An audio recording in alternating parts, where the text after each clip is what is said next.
locked in a bulletproof safe room for 72 hours, while Victor's men slaughtered his guards outside, the Korean mafia boss finally broke down and told his secretary the truth. A gang had beaten him so badly at 19 that doctors said he could never father children, that he was half a man, sterile forever.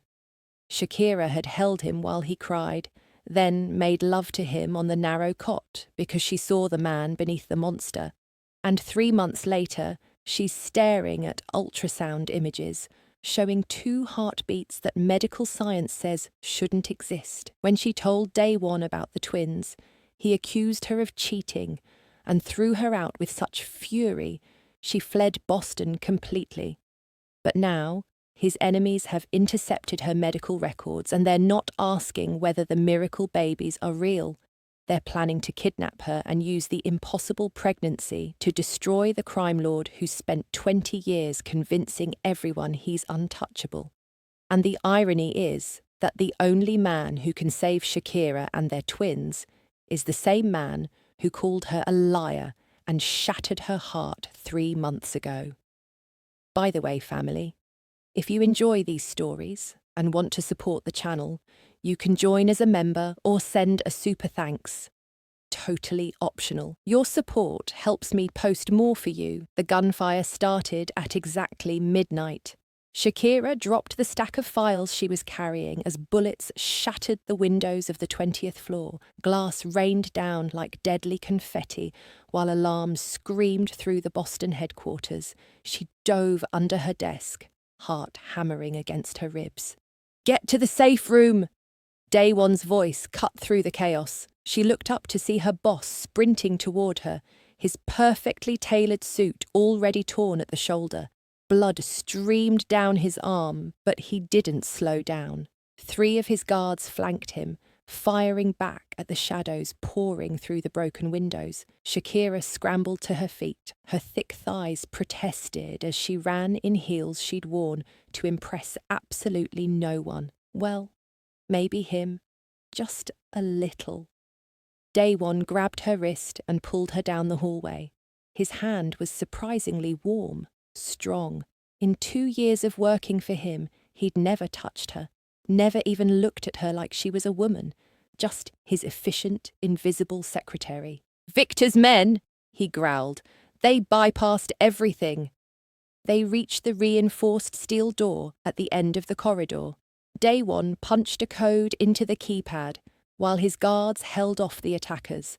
The door hissed open, and he shoved Shakira inside. "Boss, we'll hold them here," his head guard shouted.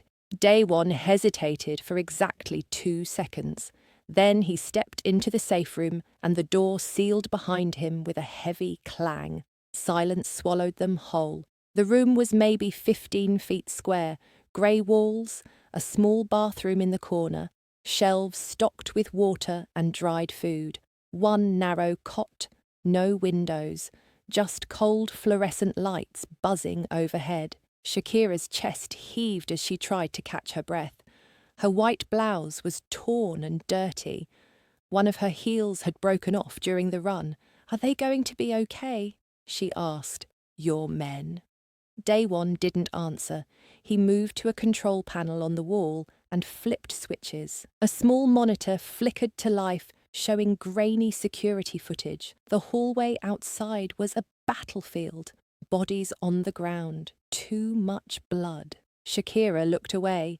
She'd seen violence before, growing up in Dar es Salaam. But this was different. This was her world now, somehow. "We're locked in," Daewon said quietly. His Korean accent got thicker when he was stressed. "Security protocol. The door won't open for 72 hours. 3 days? Shakira's voice pitched higher. "We're stuck here for 3 days. He finally looked at her, really looked at her. His dark eyes travelled from her round face, down her curvy body, and back up. Not with disgust, like so many men. Not with that fake politeness that was worse than disgust, just looking. Yes, 3 days. The first few hours crawled by. Daewon sat on the floor with his back against the wall, watching the monitors. The fighting had moved to other floors. Some of his men were winning. Some were losing. He watched it all with a face carved from stone. Shakira cleaned the wound on his shoulder with supplies from a first aid kit. Her hands shook at first, but steadied as she worked. "You're good at this," he said. "My mother was a nurse before she died." Shakira's fingers brushed his bare skin as she wrapped the bandage. His shoulder was all muscle, warm and solid. "She made sure I knew how to patch people up." Smart woman. The smartest. Shakira tied off the bandage, perhaps a bit tighter than necessary. She also taught me not to work for criminals. But here we are. Daewon's lips twitched, almost a smile. "You can quit any time. And miss all this excitement? Never."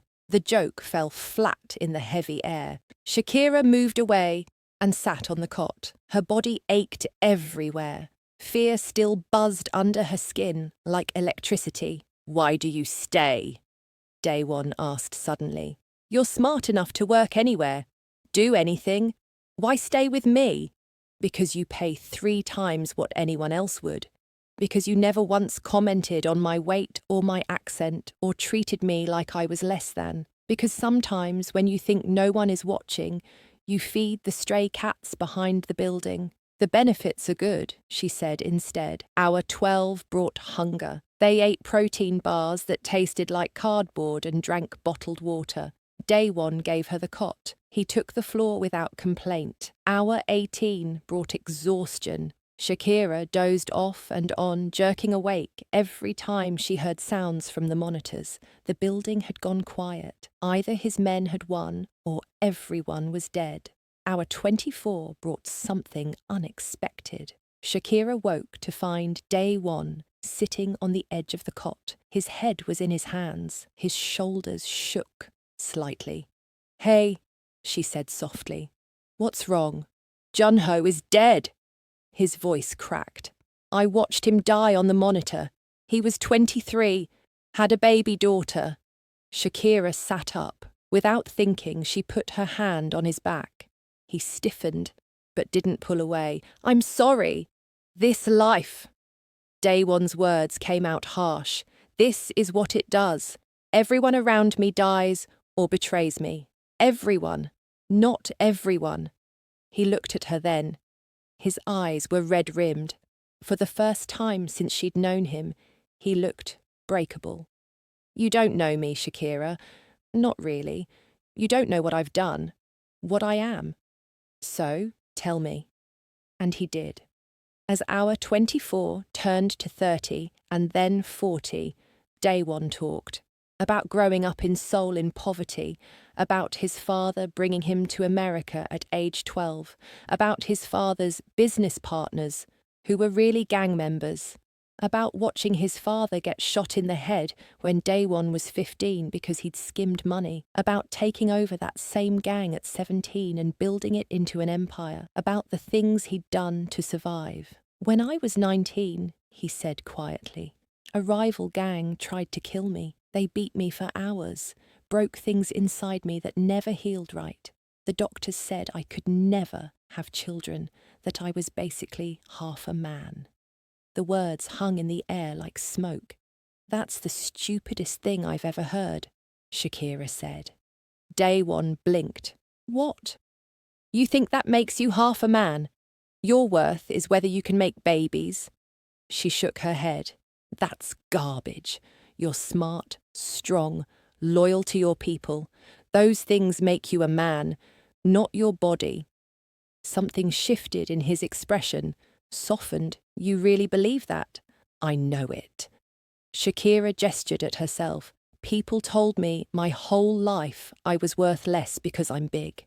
Too fat to be beautiful, too much to be wanted. But I know better. My body is mine, and it's perfect because it's mine. Your body is yours, and whatever it can or can't do doesn't define you." Daewon reached out slowly. His fingers traced the curve of her cheek. His thumb brushed her full lips. "You are beautiful," he whispered. I've thought so since the day you interviewed. You walked in wearing that yellow dress, and I forgot how to breathe. Shakira's heart stopped, started again, faster. Then why did you never say anything? Because you deserve better than this. Better than me. She leaned into his touch. What if I don't want better? What if I want you? The kiss happened like lightning, fast and electric and impossible to stop. Daewon's mouth claimed hers with a hunger that stole her breath. His hands tangled in her braided hair as he pulled her closer. Shakira gasped against his lips, and he took the opportunity to deepen the kiss, tasting her like she was water, and he was dying of thirst. She'd imagined kissing him 1,000 times during boring meetings, but imagination was nothing compared to reality. His lips were soft, but demanding. His body was hard. Everywhere hers was soft. They fit together like puzzle pieces finding their match. We shouldn't. He breathed against her mouth. Probably not. She kissed him again. This changes everything. Good. Daewon pulled back just enough to look in her eyes. Are you sure? Shakira answered by pulling him down to the cot with her. Their clothes came off slowly. He worshipped every curve, every stretch mark, every inch of her brown skin like she was art in a museum. His hands shook slightly as they explored her body. You're shaking, she whispered. It's been a long time, and never with someone who mattered. Those words melted something inside her. She reached for him, and they came together in the quiet darkness of their locked room. Time stopped meaning anything. There was only sensation. His mouth on her neck, her nails on his back, the sound of their breathing getting faster, the way he said her name like a prayer. Afterward, they lay tangled together on the narrow cot. Shakira's head rested on his chest. She could hear his heartbeat slowly returning to normal. What happens when the door opens? She asked. Daewon's arms tightened around her. I don't know, but I know I can't go back to pretending you're just my secretary, that you don't mean everything. She tilted her head to look at him. Everything. Everything. They made love twice more before the 72 hours ended. Each time was different, desperate, tender, wild, like they were trying to fit a lifetime into 3 days. When the door finally hissed open, Daewon's lieutenant stood there with reinforcements. The attack had been repelled. Victor had escaped, but his forces were destroyed. Boss! The lieutenant said, carefully not looking at Shakira wrapped in Daewon's jacket. The building is secure. Daewon nodded. He took Shakira's hand and they walked out together into the war-torn hallway. Everything had changed, and somehow Shakira knew the real battle was just beginning. Shakira barely made it to the bathroom before throwing up. Again. This was the 4th morning in a row. She knelt on the cold tile floor of her apartment, forehead pressed against the toilet seat, and tried to convince herself it was just stress. The attack on the headquarters had been 6 weeks ago. Maybe her body was still processing the trauma, except she knew better. Her period was 3 weeks late. Her breasts ached constantly, and she couldn't stand the smell of coffee anymore, which was basically a tragedy, since coffee had been her best friend for 27 years. After rinsing her mouth, Shakira stared at herself in the mirror. Her face looked fuller. Her eyes had that weird glow pregnant women got. Even her skin seemed different. No, she told her reflection. Absolutely not. But denial only worked for so long. She called in sick to work and walked to the pharmacy 3 blocks away. Bought 5 different pregnancy tests because if she was doing this, she was doing it right. The cashier gave her a knowing look that made Shakira want to sink through the floor. Back home, she lined up all 5 tests on the bathroom counter, peed on every single one, then waited. 2 minutes felt like 2 years. One by one, the tests showed the same result.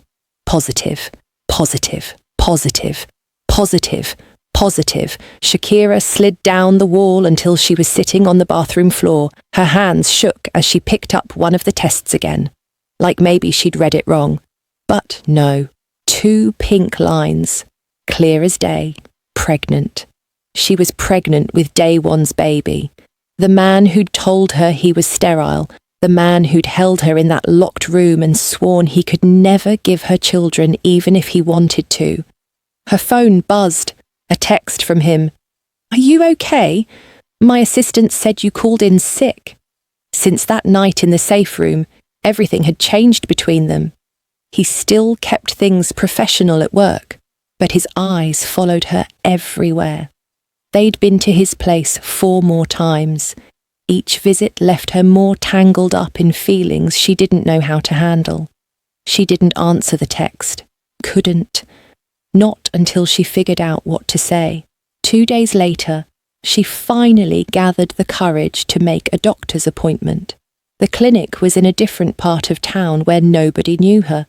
She paid cash and used a fake name. The doctor was a middle-aged woman with kind eyes and no-nonsense hands. Well, Miss Johnson, she said, reading from Shakira's chart, you're definitely pregnant. About 7 weeks along based on your dates, but I want to do an ultrasound just to confirm everything looks good. Shakira lay back on the examination table while the doctor squeezed cold gel on her stomach. The ultrasound wand pressed against her skin. Static filled the room from the machine. Then a sound, fast and rhythmic, like horses galloping. That's the heartbeat, the doctor said. Tears sprang to Shakira's eyes. It was real. There was a tiny person inside her with a tiny heartbeat. Wait. The doctor moved the wand slightly. Her eyebrows rose. Oh my, there are 2 heartbeats. 2! Shakira's voice came out strangled. Congratulations, you're having twins. The world tilted sideways. Twins. 2 babies, 2 impossible babies from a man who wasn't supposed to be able to have any. Shakira left the clinic in a daze. She walked for hours through Philadelphia's streets until her feet screamed in protest. Twin babies growing inside her, 2 lives that would change everything. She had to tell day one. He deserved to know, even if she had no idea how he'd react. Even if he accused her of lying or worse. That night, she texted him, "We need to talk, in private." His response came immediately. My place, 20 minutes. Day one's penthouse overlooked the city like a fortress. Floor-to-ceiling windows, expensive furniture that nobody actually sat on, art on the walls that cost more than most people made in a year. He opened the door, wearing black pants and a white shirt, with the sleeves rolled up. His hair was slightly messy, like he'd been running his hands through it. The sight of him made her stomach flip, and not from morning sickness. "What's wrong?" he asked immediately. "You look pale." Shakira walked past him into the living room. Her heart hammered so hard she thought it might burst out of her chest. "I need to tell you something, and I need you to not interrupt until I'm done." Day one's expression shifted to concern. He nodded. "I'm pregnant." The words tumbled out fast. "About 7 weeks. I know what you told me about not being able to have kids. I know this seems impossible, but I went to the doctor and she confirmed it. I'm having twins. You're twins. I haven't been with anyone else. I wouldn't do that. This is real, and I don't know how it happened, but it did, and I needed you to know." Silence crashed through the room. Day one stared at her.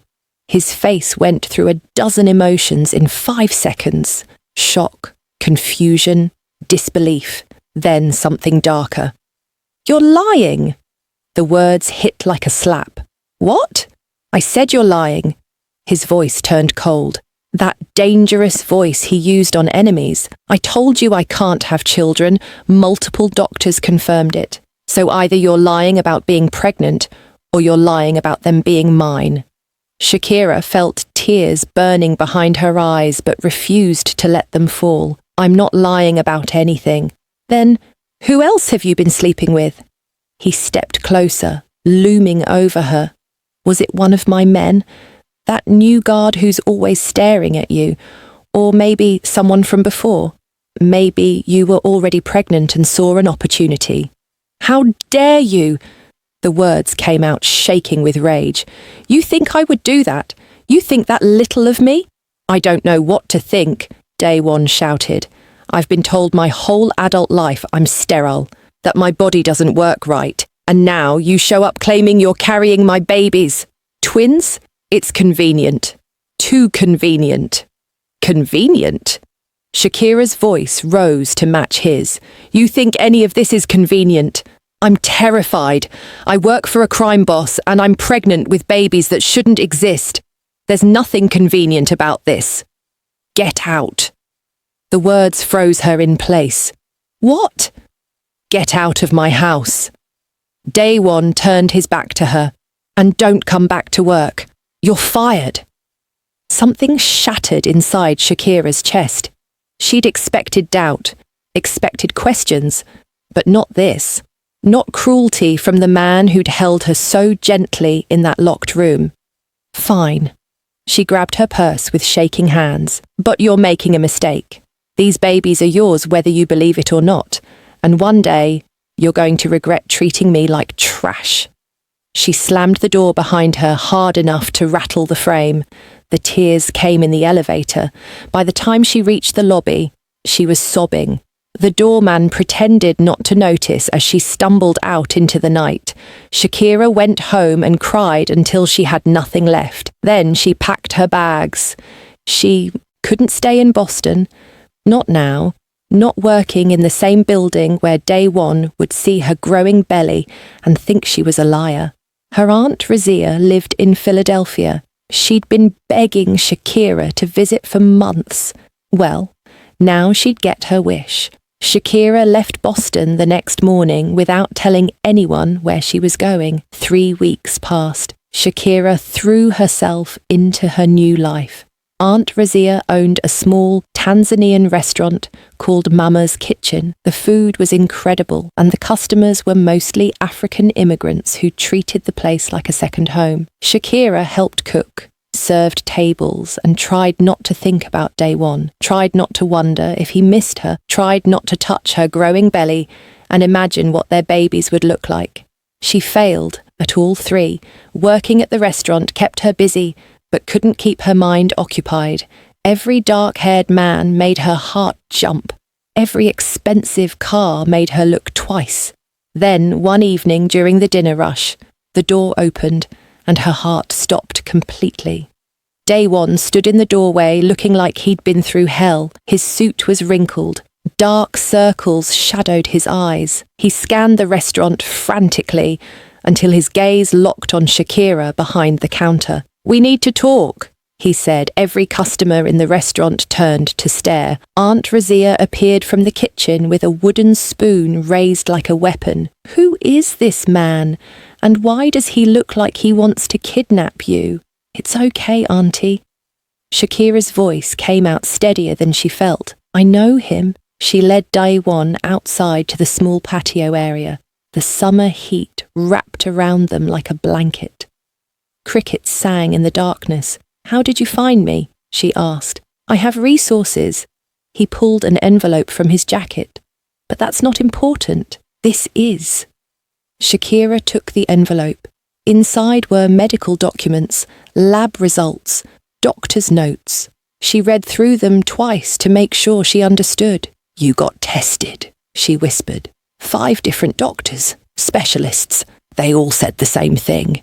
Daewon's voice cracked. The trauma my body went through that night in the safe room, the stress, something changed. They can't explain it medically. They're calling it a miracle. But for a brief window, maybe just that week, I was fertile, and then my body went back to how it was before. Shakira looked up at him. Tears streamed down his face. The babies are mine, he continued. They're my children, and I accused you of terrible things. I called you a liar when you were telling the truth. I threw you out when you needed me most. Yes, Shakira said flatly. You did all those things. I'm sorry. I'm so sorry. He dropped to his knees, right there on the patio. Please forgive me. Please come back. I can't breathe without you. I can't think. I haven't slept more than an hour at a time since you left. Shakira wanted to make him suffer, wanted to let him grovel and beg, but she was so tired of being angry, so tired of being alone with her fear. I forgive you, she said quietly. But I'm not coming back to Boston. His head snapped up. What? Why? Because your world almost got us killed. Because I'm carrying 2 babies who need to be safe. Because I deserve better than living in fear. You're right. Daewon stood up. You deserve everything. And I'm going to give it to you. But first, I need to keep you alive. What do you mean? His expression turned grim. Victor knows about you. He's been asking questions, sending spies.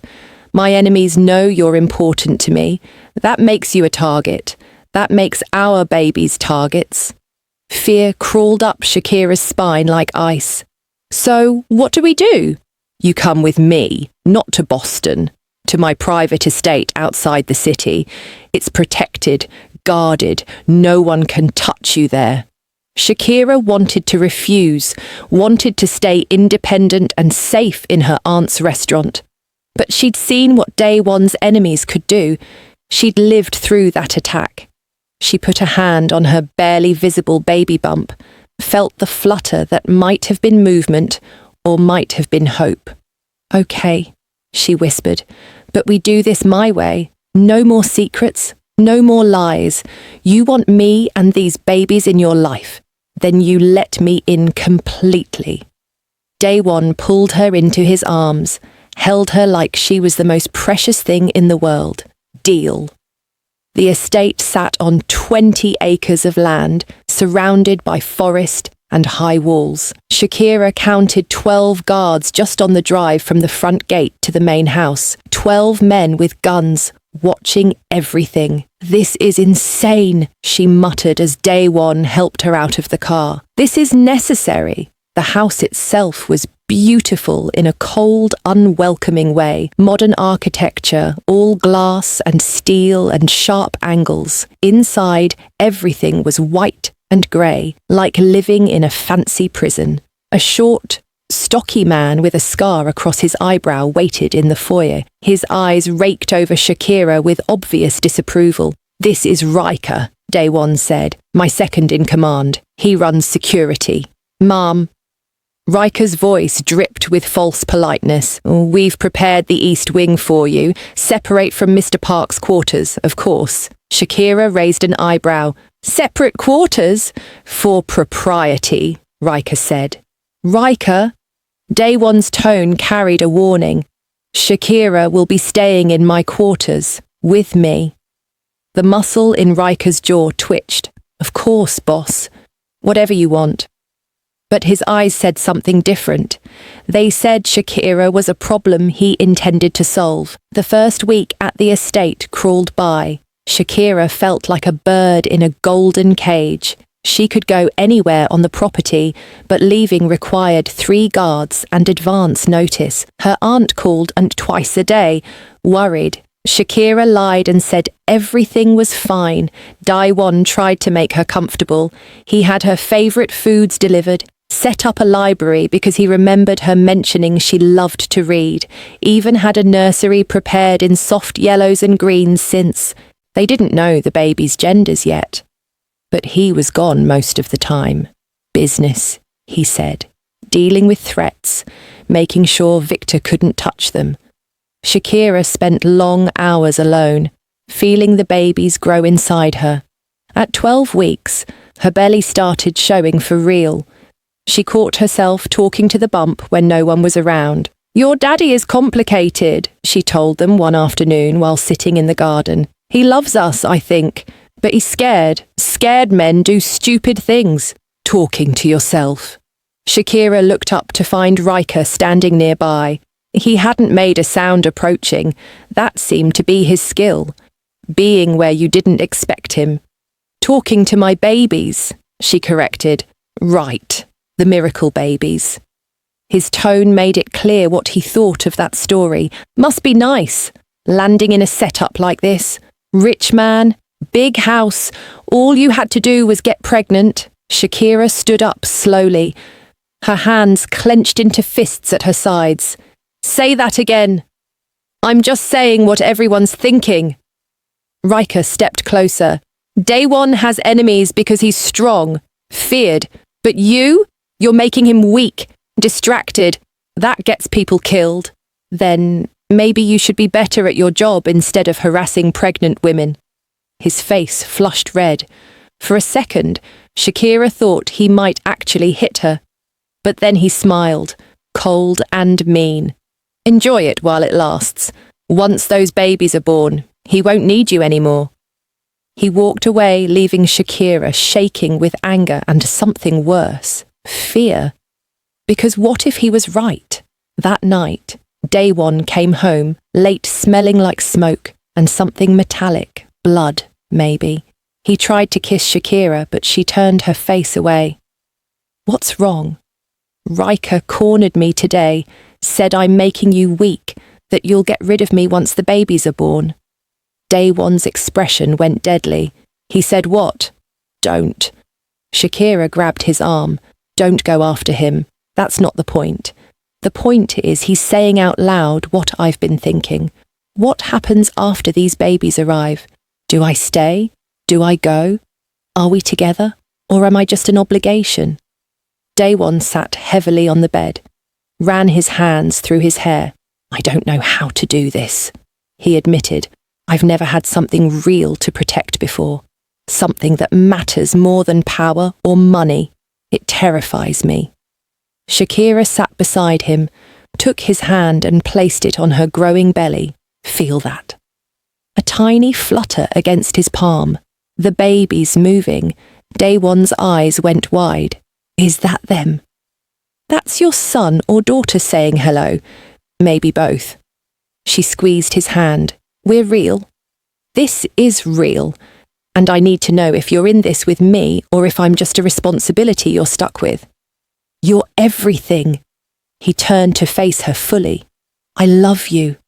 I've been scared to say it because everyone I've ever loved either died or betrayed me. But I love you, Shakira. You and these babies. That's not going to change after they're born or ever.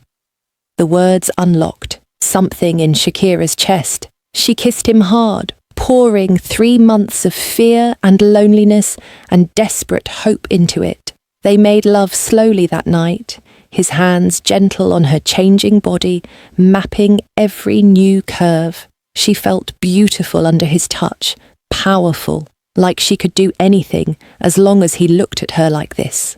Afterward, wrapped in his arms, Shakira felt safe for the first time since leaving Boston. I'm going to talk to Riker tomorrow, Daewon said into her hair. Set him straight. Be careful. He hates me. I can see it. I'll handle it. But the next day brought something worse than Riker's attitude. Shakira was in the kitchen trying to convince the chef to make proper Tanzanian food when alarms started blaring. Guards shouted, gunfire cracked in the distance. The chef grabbed Shakira's arm. Safe room, now. They ran through hallways Shakira barely knew. Her pregnant belly slowed her down. Her breath came in gasps. The chef practically dragged her down a flight of stairs to a reinforced door. Daewon appeared from nowhere, blood on his shirt. Not his blood, from the way he moved. Get inside, he ordered. What's happening? Victor's men found us. They breached the south wall. More gunfire. Closer now. Shakira could hear men screaming. Daewon pushed her through the safe room door. This one was bigger than the room in Boston, but just as grey and cold. Wait! Shakira grabbed his jacket. You're not coming. I have to lead the defence. Keep our people alive. He kissed her hard and fast. Lock this door behind me. Don't open it for anyone except me. Not Riker. Not anyone. Daewon, please. I love you. Remember that. Then he was gone. The door sealed shut with that same heavy clang that haunted her dreams. Shakira stood alone in the silence, hands on her belly, and prayed harder than she'd ever prayed in her life. Hours passed like years. Shakira paced the safe room until her feet ached. The monitor showed chaos, men fighting in shadows, muzzle flashes lighting up the darkness, bodies falling. She couldn't tell who was winning, couldn't tell if Day One was even still alive. At hour 3, her phone buzzed. Unknown number. Don't answer it, she told herself. It buzzed again. And again. Finally, she looked at the screen. A text message with a video attachment. Her hands shook as she pressed play. The video showed a concrete room, harsh lights, and tied to a chair in the centre was her Aunt Razia. Her face was bruised, blood crusted under her nose. A man stepped into frame. Blonde hair, cold blue eyes, expensive suit. Victor. Hello, Shakira. His accent was thick Russian. You don't know me, but I know everything about you. Where you're from, where you worked, the restaurant your dear auntie owns. She makes excellent sambusas, by the way. I had some before my men grabbed her. On screen, Aunt Razia whimpered. Shakira's heart cracked. Here is my offer. Victor continued. You for her. Come alone to the address I'm sending. You have 12 hours. If you tell Day One or bring guards, I kill her slowly while you watch. Then I kill you and cut those bastard babies out of your belly. The video ended. Shakira dropped the phone like it had burned her. Her whole body shook. This couldn't be happening. Not to Aunt Razia, the woman who'd raised her after her mother died, who'd taught her to cook and laugh and be strong. Another buzz. An address in Baltimore, an abandoned warehouse by the docks. Shakira looked at the sealed door, at the monitor showing the battle raging outside. Day One had told her not to open this door for anyone, but he hadn't known Victor would take her family. She made a decision that would either save them all or destroy everything. Shakira studied the safe room control panel. She'd watched Day One use it. Memorized the sequence because that's what she did. Noticed things, remembered details. Her fingers flew over the keys. The door hissed open. The hallway outside was empty. The fighting had moved to the eastern side of the estate. She could hear it in the distance. Gunshots, shouting. Shakira moved as quietly as her pregnant body would allow. She knew a service exit that led to the garage. The guards would be focused on the main battle. If she was lucky and fast, she could slip out. She was almost to the garage when a voice stopped her cold. Where do you think you're going? Riker stepped out of the shadows. He had a gun in one hand, phone in the other. I need to leave, Shakira said. Please, my aunt is in danger. I know. I sent Victor the information about her restaurant. The words didn't make sense at first. Then they did. And Shakira felt her world tilt. You're working with him. I'm working for myself. Riker's smile was cruel. Day One has gotten soft, weak. All because of you and those babies. The organization needs strong leadership. Victor promised me territory and respect once Day One is dead. You're betraying him. After everything he's done for you, he was my boss, not my friend. Riker gestured with the gun. Now move. We're going to take a little drive together. You're my insurance policy. Shakira's mind raced. She couldn't fight him, couldn't run. She was 5 months pregnant with twins.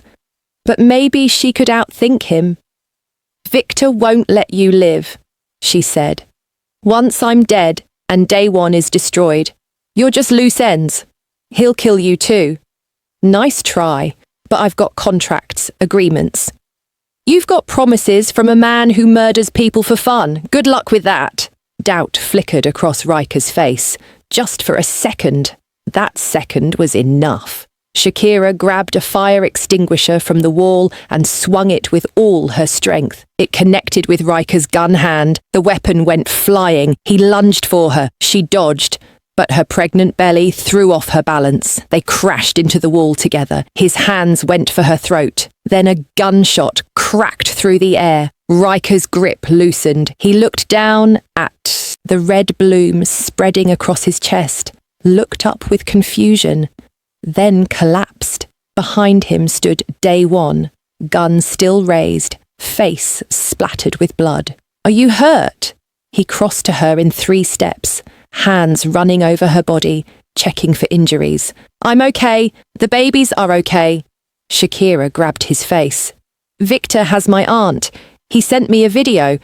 I was trying to go alone, but Riker stopped me. He's been working with Victor this whole time." Day One looked down at Riker's body. Something painful crossed his expression. "I know. I figured it out an hour ago, when the attack patterns didn't make sense. He was feeding Victor information." His jaw clenched. "My brother. The man I trusted with my life. I'm sorry." "Don't be." He made his choice. Day One pulled out his phone. "We're going to get your aunt back, but we're doing this smart. Not alone." 20 minutes later, they stood in Day One's office with his 6 most trusted guards, men who'd been with him for years, who'd proven their loyalty with blood. "Victor wants Shakira," Day One said. "He thinks she'll come alone and scared. We're going to use that." He laid out the plan. It was risky, dangerous. A dozen things could go wrong. "I don't like this," the head guard said. "Too much can happen. Maybe we should send a team in first." "No time. Victor gave us 12 hours. We've already used 4.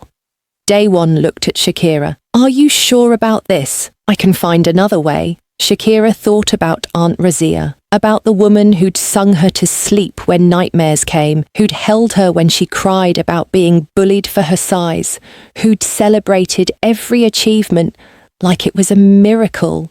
"I'm sure. Let's go get my family." The drive to Baltimore took 2 hours. Shakira sat in the back of a bulletproof SUV with Day One holding her hand the entire way. Neither of them spoke. There was nothing left to say. The warehouse loomed against the night sky like a monster. Broken windows, graffiti on the walls, the smell of salt water and rot. "Remember the plan," Day One said. "You go in first. Get visual confirmation your aunt is alive. Then we move. What if he just shoots me?" "He won't. He wants to hurt me by hurting you. That means he'll talk first. Gloat. Men like Victor can't resist." Shakira kissed him, long and deep, like it might be the last time. "If this goes bad, take care of our babies. Nothing is going bad. We're all walking out of here." Famous last words. Shakira walked toward the warehouse alone. The gravel crunched under her feet. Every shadow looked like a threat. Her babies kicked inside her as if sensing danger. The warehouse door stood open. Inside, lights blazed. In the center of the vast, empty space sat Aunt Razia, still tied to that chair. And beside her stood Victor with a gun to her head. "Right on time," he called out. "And alone, just like I asked, unless your boyfriend is hiding nearby with an army." "Just me," Shakira lied. "Good. Come closer where I can see you properly."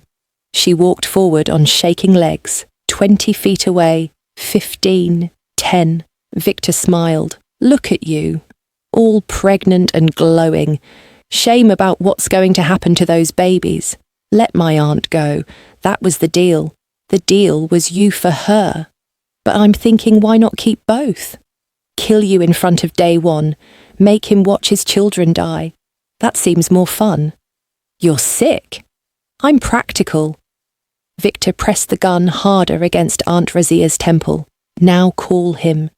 Tell him to come inside. No guards, or I paint the walls with Auntie's brain." Shakira's phone was in her pocket. The call to Day One was already connected. He'd heard everything. This was the moment, the point where the plan either worked or they all died. "Okay," she said, "I'll call him." She reached for her phone, but instead of calling, she dropped to the ground. All hell broke loose. Day One's guards crashed through windows and side doors. Gunfire erupted from every direction. Victor's men appeared from the shadows, returning fire. Victor grabbed Aunt Razia, using her as a shield as he retreated toward a back exit. Shakira crawled behind a concrete pillar. Bullets pinged off metal. Glass shattered. Men screamed. Then Day One was there, pulling her deeper into cover. "Stay down." "My aunt! He's getting away with my aunt!" Day One looked toward the back of the warehouse, where Victor was disappearing, looked at Shakira. The decision played out on his face. "Go," she said. "Save her. I'm safe here." He kissed her hard. Then he was running, gun raised, chasing after Victor. The battle raged for minutes that felt like hours. Shakira curled around her belly, protecting the babies with her body, praying, crying, hoping. Finally the gunfire slowed, stopped. Silence fell. Footsteps approached. Shakira tensed, ready to fight with her bare hands if necessary. But it was Day One who came around the pillar. His shirt was torn and bloody. He had a cut above his eye, but he was alive and supporting Aunt Razia with his other arm. "Auntie!" Shakira scrambled up and threw her arms around her aunt. They cried together, held each other, whispered prayers of gratitude in Swahili. "Victor?" Shakira asked when she could speak again. Day One's expression went dark. "Dead. He won't hurt anyone ever again. And Riker? Also gone." Relief and grief warred in Shakira's chest. So much death, so much violence, but they were alive. Her babies were safe. That had to be enough. They left the warehouse as police sirens wailed in the distance. Daiwon had people who would handle the cleanup, make it all disappear like it never happened. In the SUV heading home, Aunt Razia held Shakira's hand. "This man," she said, gesturing at Daiwon, "he came for me himself, didn't send guards, risked his own life. That tells me everything I need to know about his heart." Daiwon met Shakira's eyes in the rearview mirror. She smiled despite the tears still drying on her face. They'd survived. But the real challenges were just beginning. 2 months of peace felt like a lifetime and a blink simultaneously. Shakira's belly grew huge. At 7 months pregnant with twins, she looked like she'd swallowed a watermelon. Her back ached constantly. Her feet swelled so badly she could only wear slippers, and the babies kicked her ribs like tiny soccer players. "They're active," the doctor said at her checkup. "Strong heartbeats, good positioning. Everything looks perfect for a delivery around week 38. Daiwon held her hand through the entire appointment. He'd been to every single one since the warehouse, took notes, asked questions, drove the doctor crazy with his protectiveness. What if something goes wrong during delivery? He asked for the 100th time. "Mr. Park, we've been over this. Shakira is healthy. The babies are healthy. Twin births carry some extra risk, but nothing we can't handle. But what if they need surgery? What if she hemorrhages? What if—" Daiwon. Shakira squeezed his hand. "Breathe. We're okay." He nodded, but didn't look convinced. Life at the estate had changed. After Victor and Riker's betrayal, Daiwon had restructured everything. New guards, new security systems, and most surprisingly, he'd started pulling back from the criminal side of his business. "I want to go legitimate," he'd told her one night. "Before the babies come. I can't risk them growing up like I did." It was harder than it sounded. You didn't just walk away from organised crime. But Daiwon had connections, money, and a ruthless ability to negotiate. He slowly, piece by piece, he was building a legal empire. Shakira helped where she could. Her business degree was actually useful for once. She analysed contracts, suggested investments, and helped him navigate the complicated world of legitimate business. "You're better at this than I am," he'd admitted after she'd spotted a tax loophole that saved them millions. "I'm better at a lot of things than you," she'd teased, "but you're prettier, so it evens out." They'd laugh together, real laughter, the kind that came from being truly happy. At 36 weeks pregnant, Shakira woke up feeling wrong, not pain exactly, just pressure, and wetness between her legs. "Day one." She shook him awake. "Something's happening." He shot upright like he'd been electrocuted. "What? Are you okay? Is it the babies?" "I think my water broke." For a man who'd faced down armed enemies without flinching, Day one absolutely panicked. He ran around the room, grabbing things they didn't need, put her shoes on the wrong feet, nearly crashed the car twice on the way to the medical facility. The facility wasn't a regular hospital, too public, too risky. Instead, Day one had arranged for a private medical suite with a full surgical team, the best doctor's money could buy. "You're in active labour," the lead doctor confirmed after examining Shakira. "Both babies are in good position. We're going to deliver them naturally, unless complications arise." Labour hurt. Nobody had properly explained just how much it would hurt. Contractions ripped through Shakira's body like knives. She screamed, swore in 3 languages, threatened to kill Day one for doing this to her. He never left her side, held her hand even when she squeezed hard enough to leave bruises, whispered encouragement, wiped sweat from her forehead. "I can see the head," the doctor announced. "One more big push, Shakira." She bore down with everything she had left. Pain exploded through her, then suddenly released as the first baby slid free into the doctor's waiting hands. A cry filled the room, strong and angry. "It's a boy!" The doctor held him up. He was tiny and red and covered in goop and absolutely perfect. Tears streamed down Day one's face. "We have a son. One more to go," the doctor reminded them. "Baby 2 is coming fast."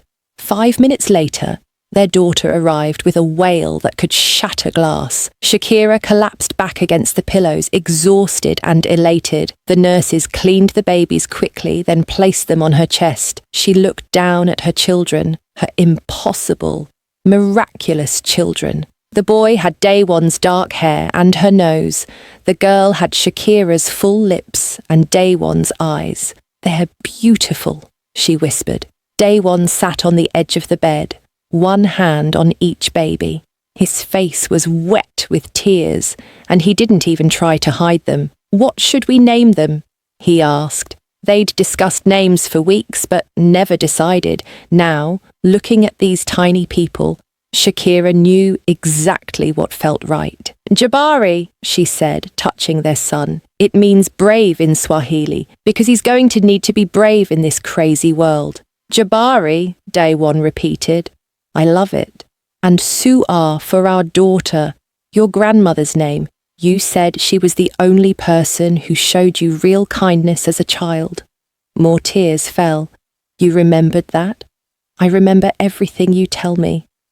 They sat together, their tiny family, as the sun rose outside the windows.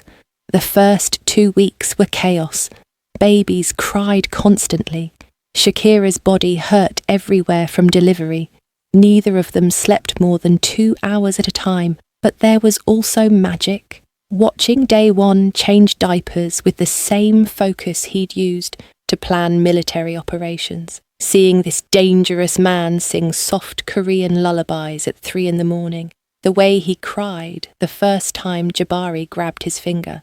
"I never thought I'd have this," he whispered one night, while they both fed babies.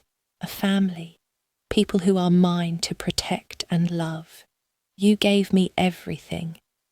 "We gave each other everything," Shakira corrected. Aunt Razia visited constantly. She cooked massive meals and taught Day one proper baby care. His guards sent gifts. Flowers from business associates filled the house. Everything felt perfect. Too perfect. The warning came on a random Tuesday afternoon. One of Day One's old contacts called with information. There's a meeting happening, the contact said. The Morelli family from Detroit, the Chen Syndicate from San Francisco, what's left of Victor's organization, they're forming an alliance. Against me? Day One asked. Against your perceived weakness. They see the babies as your vulnerability. They're planning something big. After hanging up, Day One stood at the window, staring out at nothing. Shakira came to stand beside him with Suar sleeping in her arms. How bad is it? Bad. These aren't random thugs. These are organized syndicates with resources and connections. He turned to face her. They're going to come after us, after the twins. Fear crawled up Shakira's spine. What do? We prepare. I've got loyal people, good defences, but it won't be enough if they all attack at once. He took Suar from her arms, held his sleeping daughter close. I might have to make a deal I never wanted to make. What kind of deal? His jaw clenched. The kind that could either save us or destroy everything I've built. That night, Shakira couldn't sleep despite exhaustion. She walked the halls with Jabari, rocking him gently. The house that had felt like a fortress now felt like a trap. She paused by Day One's office. The door was cracked. Inside, he spoke rapidly in Korean on the phone. She couldn't understand the words but heard the tension. When he hung up, she pushed the door open. Who was that? The FBI. Shakira's heart stopped. What? I'm making a deal with them. Information on my rivals in exchange for immunity and protection. Witness relocation if necessary.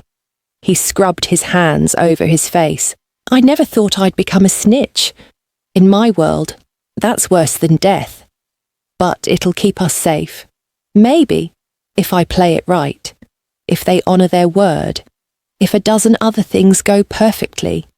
He looked at her with exhausted eyes. I'm doing this for you and Jabari and Suar. I need you to know that. Everything I do now is for this family. Shakira crossed to him and pulled him into her arms, held him while he shook with the weight of his decision. We're going to survive this, she promised. All of us, together. But even as she said it, she wondered if promises meant anything against the storm that was coming. The traditional naming ceremony was supposed to be a celebration. In Korean culture, babies were formally named and blessed at 100 days old. Day One had wanted to honour that tradition. In Tanzanian culture, a naming ceremony brought the community together to welcome new life. Shakira had wanted that too, so they'd planned a fusion ceremony, small and intimate, just trusted people, family. This is a mistake, Shakira said the morning of the event. Too many people, too much risk. Day One finished buttoning his suit jacket. We can't live in fear forever. The security is tight. Everyone coming has been vetted 3 times. It'll be fine. Famous last words. The ceremony was beautiful. Aunt Razia said prayers in Swahili, a Korean elder. Blessed the babies with rice cakes and honey for a sweet life. Friends gave gifts. Jabari and Suar wore matching traditional outfits, half Korean hanbok, half Tanzanian kiteng. Shakira held Suar and looked around the room at people she'd come to care about. Day One's guards who'd become friends, business associates who'd proven their loyalty. It felt almost normal. That's when the first explosion rocked the estate. Windows shattered inward. Guests screamed. Day One grabbed Jabari and shouted orders. Safe room! Everyone move! But it was too late. Armed men poured through the breached walls. Not just a few, dozens. This wasn't a raid. This was an invasion. Take the babies! Day One thrust Jabari into Shakira's arms. Get to the safe room and lock it. Don't open it for anyone. Not without you. I'll be right behind you. Go! Shakira ran with both twins crying in her arms, Aunt Razia beside her, guards forming a protective barrier around them. Gunfire erupted behind them. Close. Too close. They made it to the hallway leading to the safe room when men appeared from a side corridor. The lead guard went down first, then the second. Shakira pressed herself against the wall, trying to shield the babies with her body. This was it. They were going to die. Then Aunt Razia did something incredible. She grabbed a decorative statue from a nearby table and swung it like a weapon, caught one attacker in the throat, kicked another in the groin. "Run!" she screamed at Shakira. Shakira ran. Her legs burned. Her arms ached from holding both babies. But she didn't stop until she reached the safe room door. The code. What was the code? Her hands shook so badly she could barely press the buttons. Finally, the door opened. She stumbled inside and slammed it shut, locked it, collapsed against the wall with both babies wailing. Minutes passed, hours. She couldn't tell. The monitors showed chaos. The entire estate had become a war zone. Bodies everywhere. Fire spreading through the east wing. She couldn't see Daewon anywhere on the cameras. Couldn't see if he was alive or dead. Jabari and Su'ar needed to be fed, changed, comforted. Shakira did it all on autopilot, while tears streamed down her face. "Your daddy is coming back," she told them. "He promised, and he keeps his promises." But what if he didn't? What if she raised these babies alone? What if they never knew their father? A bang on the safe room door made her jump. Then a voice. "Shakira, open up!" Daewon. He was alive. She rushed to the control panel, started entering the code, then stopped. "Prove it's you," she shouted. "Tell me something only you would know." Silence. Then, "The night in the locked room, you told me I was brave for sharing my pain. You said my worth wasn't in my body, but in my heart. You made me believe I deserved love." It was him. Shakira opened the door. Daewon stumbled inside, covered in blood and soot. She didn't care. She threw her arms around him. "You're alive. You're alive." Barely. He held her tight. "It's bad out there. They came with everything. Professional killers, military weapons. This wasn't just crime families. Someone with serious resources funded this attack. Who? I have suspicions. But first, we need to survive." He looked at the monitors. "They're searching every room. Eventually they'll get through this door. We need a way out." "There is no way out. This is a safe room." Daewon smiled grimly. "Every safe room has an escape tunnel. I just never told you about it because I hoped we'd never need it." He moved a panel in the floor, revealing a narrow passage, dark and dusty, but leading somewhere away from this nightmare. "You first," he said. "I'll carry the babies." They crawled through darkness for what felt like forever. The tunnel smelled like earth and rust. Shakira's knees screamed in protest. Behind her, Daewon moved carefully with one baby tucked in each arm. Finally, they emerged in a small shed half a mile from the main house. Through the windows, they could see the estate burning. A car waited outside with the engine running. One of Daewon's most trusted guards sat in the driver's seat. "Everyone else?" Daewon asked. The guard's expression said everything. They drove in silence to a secondary safe house in the mountains. Smaller, older, but truly hidden. Inside, Shakira fed the babies while Daewon made phone calls. His FBI contact, his lawyer, people who owed him favours. "The Morelli family led the attack," he said after hanging up, "with funding from someone in the Chen syndicate. They wanted to make an example of me, show that love and family make you weak. They destroyed everything. They destroyed a house, some businesses, but they didn't get what they came for." He sat beside her, gently touching Jabari's tiny hand. "They didn't get my family. That means I won. This doesn't feel like winning, because we're still in the middle of it, but I'm ending this tonight. Shakira looked at him sharply. What are you going to do? Something I should have done months ago. I'm giving the FBI everything. Names, locations, bank accounts, smuggling routes, all of it. Every crime family that came after us is going down. They'll try to kill you for that. They're already trying to kill me. At least this way I take them down with me. He took her hand. The FBI is offering witness protection, new identities, a fresh start, somewhere far from here. Shakira's heart clenched. We'd have to leave everything, everyone, to keep you and Jabari and Suar safe. I'd leave the entire world behind. She looked down at their sleeping babies, thought about Aunt Razia, who was in hiding at another location, about the life they'd built and the life they could have.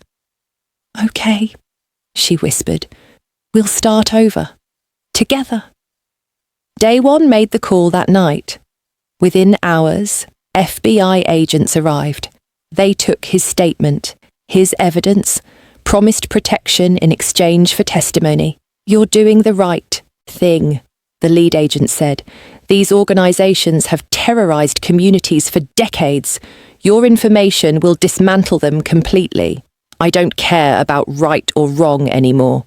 Daewon replied. I care about my family surviving. The trials would take months. Until then, they'd stay in protective custody. New names, new location, a completely different life. As the FBI agents left, Shakira stood at the window holding Suar. Behind her, Daewon held Jabari, their tiny family against the entire criminal underworld. What happens now? She asked. Now we win. Not with guns or money or power. We win by living, by being happy, by giving these babies the childhood we never had. Shakira leaned back against his chest, felt his heartbeat strong and steady. They'd been through hell, locked rooms and betrayals, attacks and lies, but they'd survived every single thing thrown at them. I love you, she said. I love you more than life itself. Outside, dawn was breaking. A new day, a new beginning. The war wasn't over yet, but for the first time, Shakira believed they might actually make it through. 18 months later, Shakira stood in her restaurant kitchen in Asheville, North Carolina, and smiled at the lunch rush chaos. Table 6 needs more sambusas, her sous chef called out. On it. She grabbed a fresh plate and arranged the golden pastries with practiced efficiency. Mama Shakira's kitchen wasn't fancy, just a small storefront on a quiet street. But the food was incredible, and word had spread fast. People drove from hours away to taste authentic Tanzanian cuisine. The bell above the door chimed. Through the service window, Shakira watched her husband walk in with their twins. Except his name wasn't Daewon anymore. Here, he was David Park, simple, American, completely legal. And she wasn't Shakira anymore. The Witness Protection Program had given her new documents, new identity. But she'd refused to change her first name. Some things are too important to lose, she'd told the agents.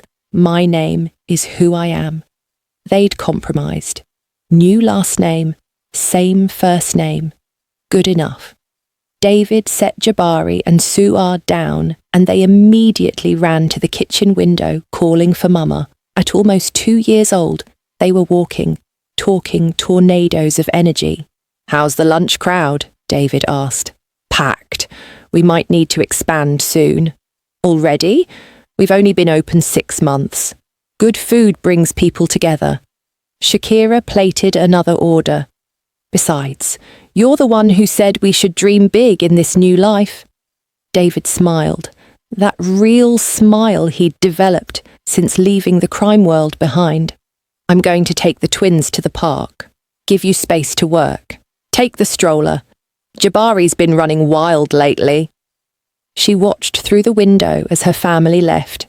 David was so different now, lighter, The constant tension had left his shoulders. He wore jeans and regular shirts instead of expensive suits, coached a kids' soccer team on weekends, made dad jokes that were truly terrible. He was happy. Actually, genuinely happy. The FBI trials had lasted 8 months. David had testified against everyone, the Morelli family, the Chen syndicate, remnants of Victor's organization. His testimony had been devastating, detailed, impossible to refute. 27 people went to prison because of what he'd revealed. Entire criminal empires collapsed. "You're a hero," the prosecutors had said. "I'm a survivor," David had corrected. "There's a difference." After the trials, witness protection had relocated them here, small mountain town. Friendly people who asked no questions about the new family, with the cute twins and interesting accents. David had used his legitimate business money to buy the restaurant space for Shakira, started his own security consulting firm that was actually legal. They'd bought a small house with a backyard where the twins could play. Normal life, regular problems, no more guns or guards or threats. Well, mostly no threats. Last month, someone had recognized David at the grocery store, an old associate from Boston. The man had stared hard before walking away without saying anything. David had reported it immediately. The FBI had investigated. Turned out the guy was also in witness protection. Just a weird coincidence, but it had reminded them that the past never fully disappeared. It just got quieter. The dinner shift ended around 9. Shakira locked up the restaurant and drove home through streets lit by fireflies. Summer in the mountains was magical. Home was a 2-story house with blue shutters. It was small, but perfect. The twins' toys littered the front yard. David's attempt at a garden grew wildly in the back. Inside, she found chaos. David stood in the kitchen, covered in flour and something that might have been tomato sauce. The twins sat in their high chairs, also covered in food. "What happened here?" "I tried to make your aunt's recipe for ugali." He gestured helplessly at the disaster. It did not cooperate.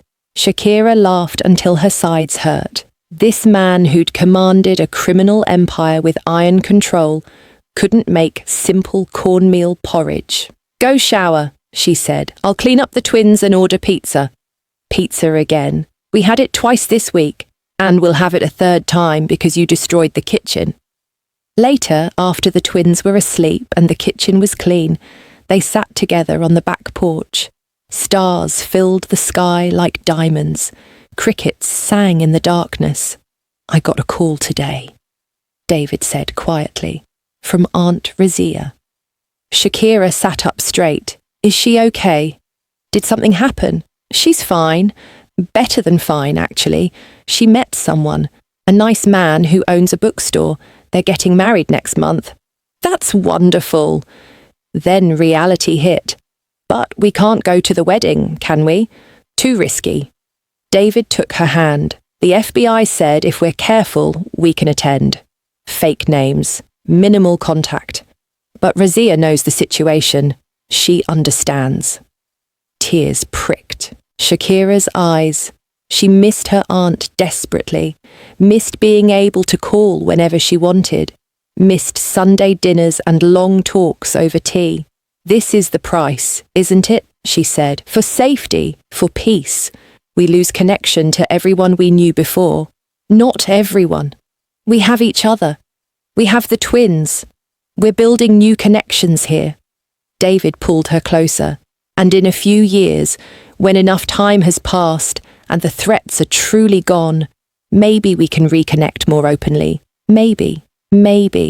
Such a small word carrying so much hope. Shakira leaned against his shoulder and watched the stars, thought about the journey that brought them here, a locked room, an impossible pregnancy, violence and betrayal, love born from chaos. "Do you regret it?" she asked. "Any of it?" "Never. Not 1 second." David kissed the top of her head. "You and those babies saved my life, gave me a reason to be better, to want more than power and fear." "I love you, David Park." He smiled at the name. I love you too, Shakira Park. Park, her new last name. It had taken getting used to, but now it fit like comfortable shoes. A cry came from inside. Suar was awake, probably another bad dream. David stood. I'll get her. You rest. Shakira watched him go inside, heard him singing softly to their daughter in Korean, heard Suar's cries turn to giggles. This was her life now. Restaurant owner, mother, wife to a man who'd left everything behind for love. Not perfect, they still struggled sometimes. David had nightmares about the attack. Shakira worried constantly about being discovered. Money was tight with a new business, but they were together. Safe. Building something real. 2 weeks later, they attended Aunt Razia's wedding. It was small and beautiful. Shakira cried through the entire ceremony. David held the twins and kept them quiet. Afterward, Razia pulled Shakira aside. You look happy, she said, truly happy. That's all I ever wanted for you. I am. It's different than I imagined, harder in some ways, but yes, I'm happy. Good. Life is too short to be anything else. Razia glanced at David playing with the twins. That man loves you with his whole soul. Anyone can see it. I know. I'm incredibly lucky. Not lucky. Blessed. There's a difference. The drive home took 5 hours. The twins slept in their car seats. David held Shakira's hand across the console. Thank you, he said suddenly. For what? For believing in me when I didn't deserve it. For staying when you should have run. For giving me a family when I thought I'd never have one. For everything. You don't have to thank me for loving you. That's not how this works. Then thank you for letting me love you back. They arrived home as the sun set, carried sleeping twins inside, put them to bed with gentle kisses. In their own room, David pulled a small box from his nightstand. I know we're already married, he said, but that was before, under different names, different lives. I want to do this right. He opened the box. Inside sat a simple gold ring with a small diamond. Shakira Park, will you marry me? Again, properly this time. She laughed through tears. Yes, 1,000 times yes. He slipped the ring on her finger. It fit perfectly. They made love slowly that night. No desperate urgency like in the early days, just tender connection. 2 people who'd found each other in darkness and chosen light. Afterward, wrapped in his arms, Shakira thought about their story, how it started in a locked room during an attack, how it nearly ended a dozen times, how they'd fought and survived and built something beautiful from the ashes. We made it, she whispered. We made it, David agreed. The twins would grow up never knowing the danger they'd been born into. They'd have normal childhoods, soccer games and school plays, birthday parties with friends, summer vacations and winter holidays. All the things Shakira and David never had. That was the real victory. Not surviving the attacks or defeating enemies, but breaking the cycle, giving the next generation something better. Shakira fell asleep smiling, her hand in David's, their children safe down the hall. The past was behind them.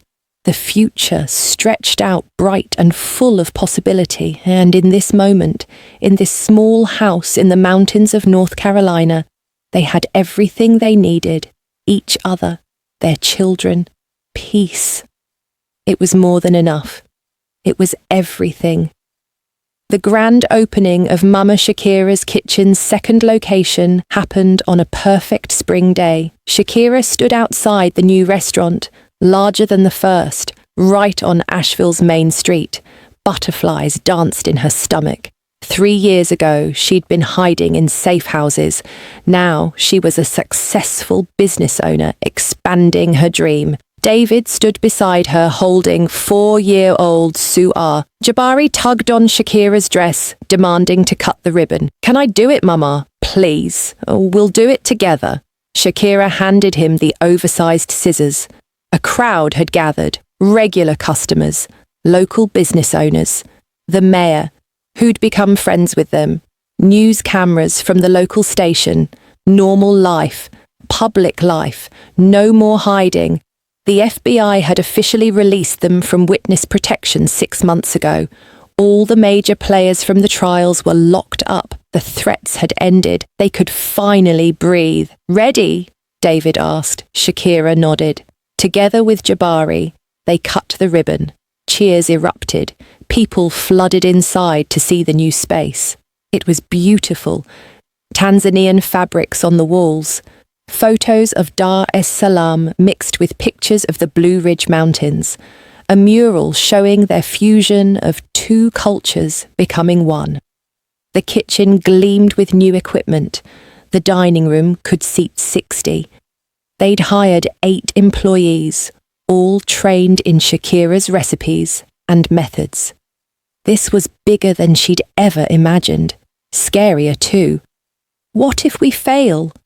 She'd asked David last week during a moment of panic.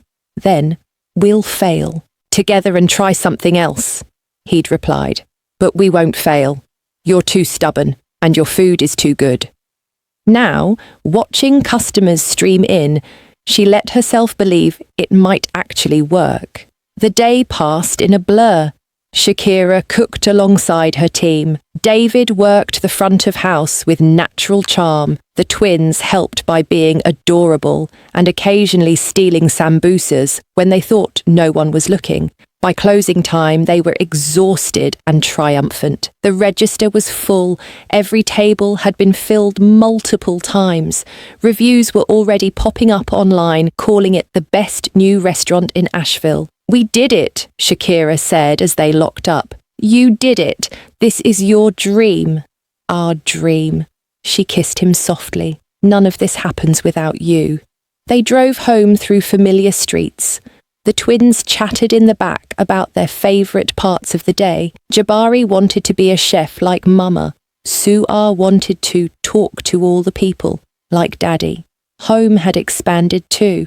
They'd bought the house next door and combined them. More space for the growing family and the growing business that sometimes spilled into their personal life. After putting the twins to bed, Shakira and David collapsed on the couch with wine. I got an email today, David said, from my old lawyer in Boston. Shakira tensed. Boston meant the past. The past usually brought trouble. It's good news, he continued quickly. All my legitimate holdings that were frozen during the investigations, they're releasing them. The money, the investments, everything that was legally earned. It's substantial. How substantial? He named a number that made Shakira choke on her wine. That's not substantial. That's life-changing. It's already changed our lives. But yes, this gives us real security. College funds for the twins, expansion capital for the restaurants, maybe even that house you loved up in the mountains. Shakira had fallen in love with a property last month, 10 acres with a view that stretched forever, space for the twins to run wild, a garden where she could grow her own vegetables. Can we really afford it? We can really afford it. She kissed him hard. After everything they'd survived, they deserved some actual happiness, some reward for making it through. Later that week, they closed on the mountain property, spent weekends there with the twins, planning the house they'd build. Nothing too fancy, just comfortable and theirs. Jabari discovered a love of digging in the dirt. Su'ar made friends with every bird and butterfly. They were mountain kids now, as comfortable in nature as they were in the restaurant. One Saturday afternoon, Shakira sat on the property watching David teach the twins to identify different trees. Her phone rang. Unknown number. She almost didn't answer. Old habits from the dangerous days. But curiosity won. Hello? Shakira? It's me, Razia. Auntie, how are you? How's married life? Wonderful, but that's not why I'm calling. Razia's voice got serious. I have news. I'm pregnant. Shakira screamed so loud David came running, thinking something was wrong. Pregnant? Auntie, that's incredible. How far along? 3 months. The doctors say everything looks good. I wanted to tell you in person, but I couldn't wait. They talked for an hour, made plans for Shakira to visit soon, talked about baby names and nursery colours, and all the exciting details. After hanging up, Shakira shared the news with David. Your aunt is going to be a wonderful mother, he said. She already was. She raised me, didn't she? That night, lying in bed, Shakira felt overwhelmed with gratitude. Her businesses were thriving. Her children were healthy and happy. Her aunt was starting her own family. David had found peace. Everything they'd fought for had come true. Do you ever think about having more kids? David asked suddenly. Shakira turned to look at him. We've got our hands full with these two. I know, but sometimes I imagine a bigger family, more chaos, more love. You're insane. Maybe, but insane with you sounds perfect. She pretended to think about it. Ask me again in 2 years when the twins are in school. Deal. They made love quietly, mindful of the twins sleeping down the hall. Different than those desperate early days.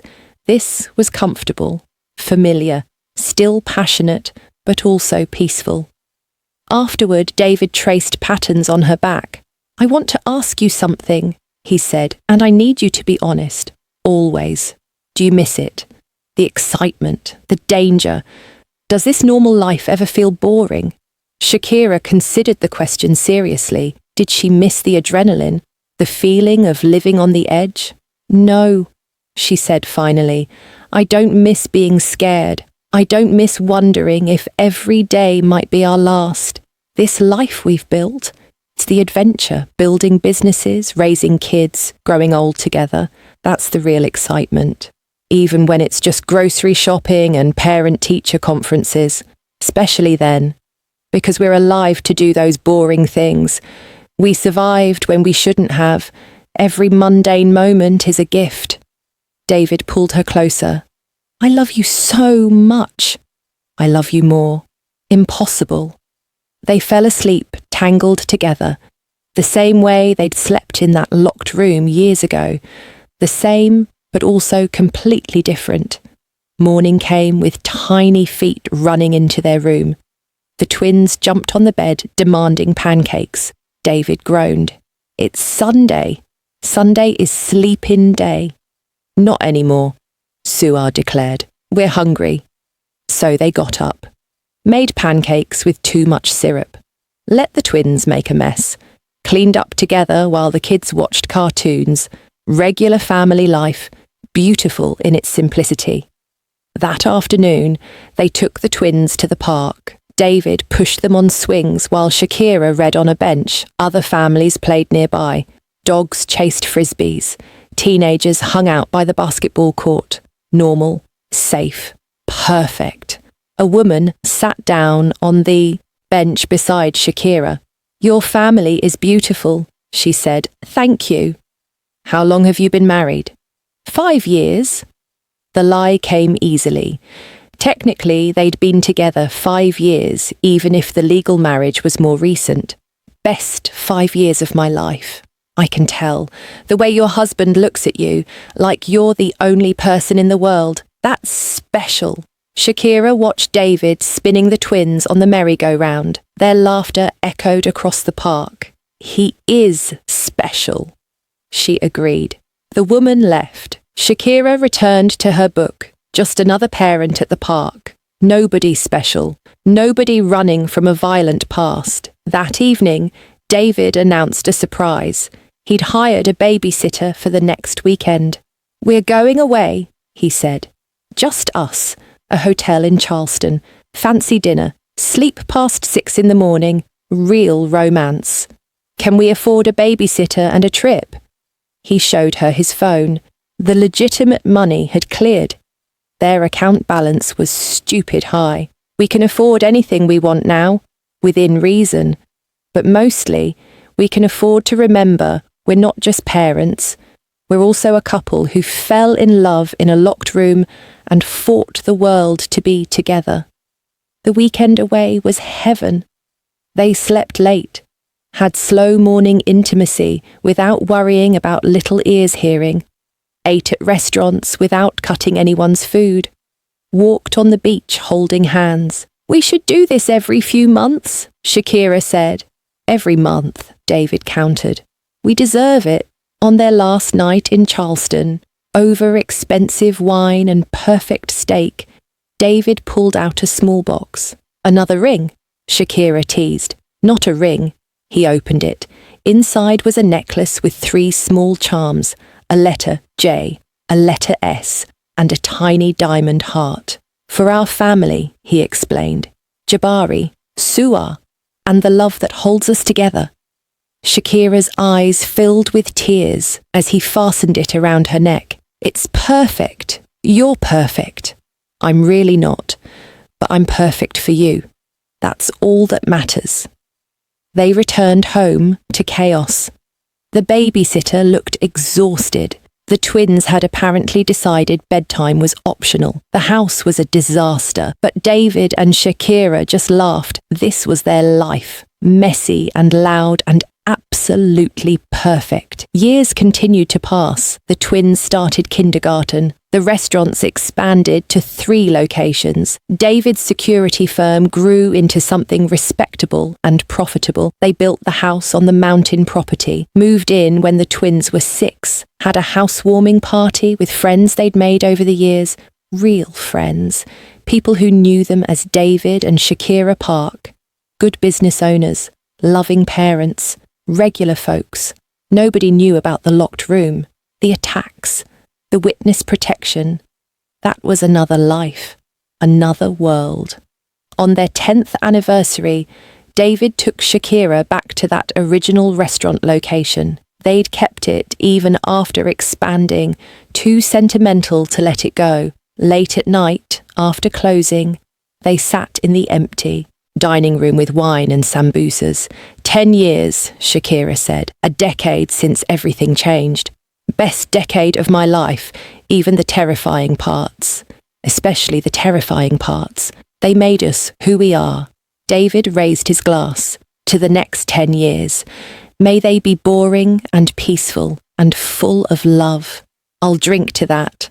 They clinked glasses, kissed across the table.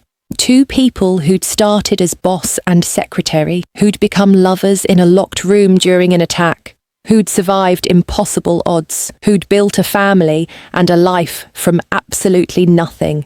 The twins were asleep at home with Aunt Razia babysitting. Her own daughter, now 3 years old, was probably terrorizing Jabari and Su'a. Tomorrow they'd go back to regular life. Restaurant management and school drop-offs, soccer practice and business meetings, all the beautiful, mundane details of a peaceful existence. But tonight, in this quiet space where their dream had started, they simply existed together, grateful, happy, whole. "I love you," Shakira whispered. "Forever," David promised. And he meant it. Forever had almost been stolen from them 100 times, but they'd fought for it, earned it, deserved it. Now forever stretched ahead, full of possibility and promise and peace. They'd survived the storm, found the rainbow, built the life they'd dreamed of in that locked room so many years ago, and they were never, ever letting it go. If you enjoyed this story, please subscribe to our channel. Let us know in the comments where you're watching from and what part of Shakira and David's journey touched your heart the most. We love hearing from you.